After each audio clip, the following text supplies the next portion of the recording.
तो जय हिंद। एक सवाल है, फैमिली से कमेंट आया है कि सर 17 से 1 में भाग दीजिए। कमेंट को मैंने लगा भी दिया हूं। और इसी सवाल में मेरा एक स्टूडेंट है, और स्टूडेंट का भी सवाल है कि सब हम बचपन से कंफ्यूज में है कि दशमलव कब प्रयोग करें और कब 0 का प्रयोग करें, है ना। तो चलिए सवाल को बनाते हैं और समझने का प्रयास कीजिएगा मेरे भाई, ठीक है। तो देख लो, सवाल है कि 17 से 1 में भाग देना है, 17 से 1 में भाग देना है।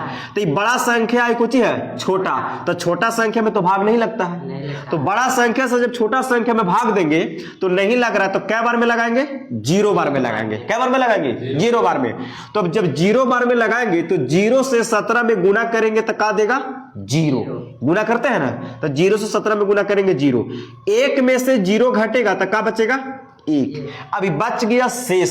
कुछ बचा? शेष, क्योंकि घट के आया है। अब बताओ मेरे भाई कि 17 से 1 में भाग लग रहा है? नहीं लग रहा है। तो 0 बार में तब नहीं लगा सकते हैं। क्यों नहीं लगा सकते हैं अब 0 बार में, फिर 0 बार में? क्योंकि शेष बचा है। कुछ बचा है? शेष। और पहले से जो था ना, ये कि शेष नहीं था। जब शेष बच गया और भाग लग रहा है 17 से 1 में, नहीं लग रहा है। तो जब एक बार में भी नहीं लग रहा है तो एक बार में नहीं, 17 एकम 17 बहुत बड़ा हो जा रहा है। 1 से 17 दूनी 34 और बड़ा हो रहा है। तो हम लोग 0 बार में भी लगाएंगे तो फिर तो बतिया ही देने लगेगा।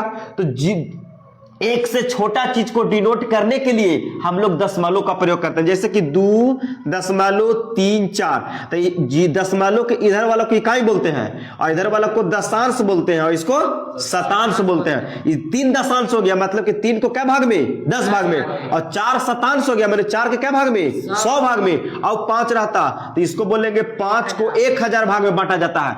यानी कि इकाई से छोटा चीज को डिनोट करने के लिए हम लोग कौची का प्रयोग करते हैं? पॉइंट का, दशमलव का प्रयोग करते हैं, ठीक है। और दशमलव के बाद 1 अंक, 2 अंक, 3 अंक तक जा सकते हैं। तो दशमलव देंगे क्योंकि इकाई से छोटा चीज को दर्शाएगा। तो दशमलव के बदले में क्या डालते हैं? 0।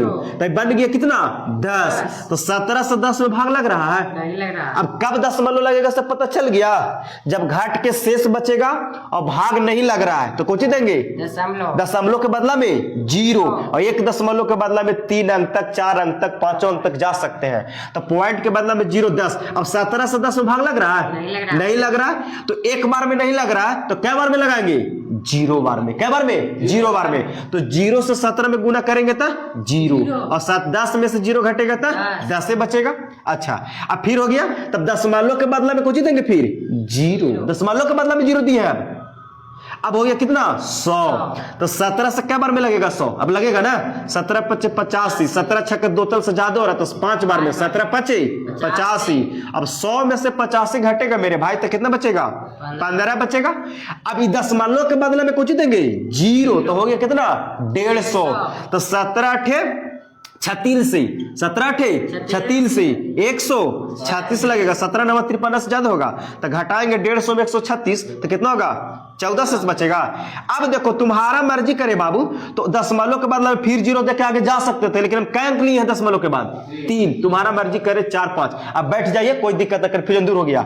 चलिए भाई साहब देखते हैं। अब बच गया मेरा शेष, ये आ गया मेरे भाई साहब भागफल, ठीक है। और ये हो गया, इसको बोलते हैं भाज्य और इसको बोलते हैं क्या? भाजक। तो अब इसको जांच कर लेते हैं। भाज्य बराबर भाजक गुने भागफल जोड़ शेष पर। तो इसको से इसमें गुना करते हैं और शेष को जोड़ देते हैं। तो गुना करके देखते हैं 0.058। आपका मन करे ना तो आओ आगे तक लेके जा सकते, कोई आपत्ति नहीं है।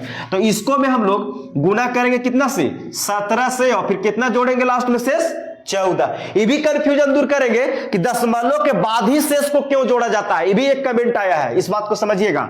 तो देखिए 7 × 8 = 56 की 6 हासिल 5, 7 × 5 = 35, 35 में 5 जोड़ेंगे तो 40 की 0 हासिल 4, और 7 से 0 में करेंगे तो 0, 0 में 4 जोड़ेंगे 4, और 7 से 0 में करेंगे 0। 1 अंक छूटेगा। 8 एकम 8, 5 एकम 5, 0 की 0, 0 की 0। पहले जोड़िए तो 6, 8 0 8, 5 4 9, 0 की 0, 0 की 0। अब बहुत बच्चे बोल रहे थे कि सर अब यहाँ तो 1 2 3 अंक के बाद दशमलव है, तो एकरों में 1 2 3 अंक के बाद दशमलव दे देंगे, कोई दिक्कत नहीं है। अब बच्चा का सवाल है कि 14 जो शेष बचा वो दशमलव के ई साइड जोड़े कि दशमलव के ऊ साइड जोड़े।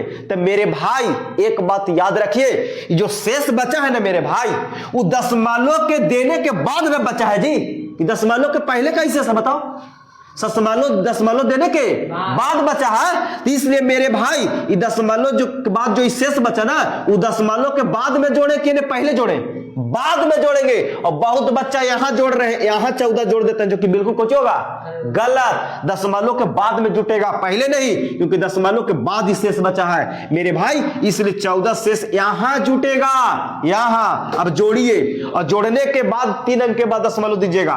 तो 6 4 10 के 0, 8 1 9 1 10 के 0, हासिल एक था जोड़ दिए, और 9 में फिर एक हासिल 10 के 0, हासिल एक है, और 0 में 1 जोड़ेंगे तब 1, और 0 के 0, 1 2 3 अंक के बाद दशमलव, 1 2 3 अंक के बाद दशमलव, और दशमलव के इधर तीनों को 0 का वैल्यू नहीं रहेगा, दशमलव के इधर 0 का वैल्यू। तो देखिए 1 के आगे 0 है तो 1 है, देखिए 1 आ गया ना मेरे भाई। तो रूल नियम से बनाइएगा, समझिएगा, तो कैसे गलत होगा। रटने से नहीं होता है, चीजों को समझने से होता है। तो उम्मीद करते हैं कि वीडियो अच्छा लगा, लाइक शेयर फॉलो जरूर कीजिए इसी तरीका से देखने के लिए।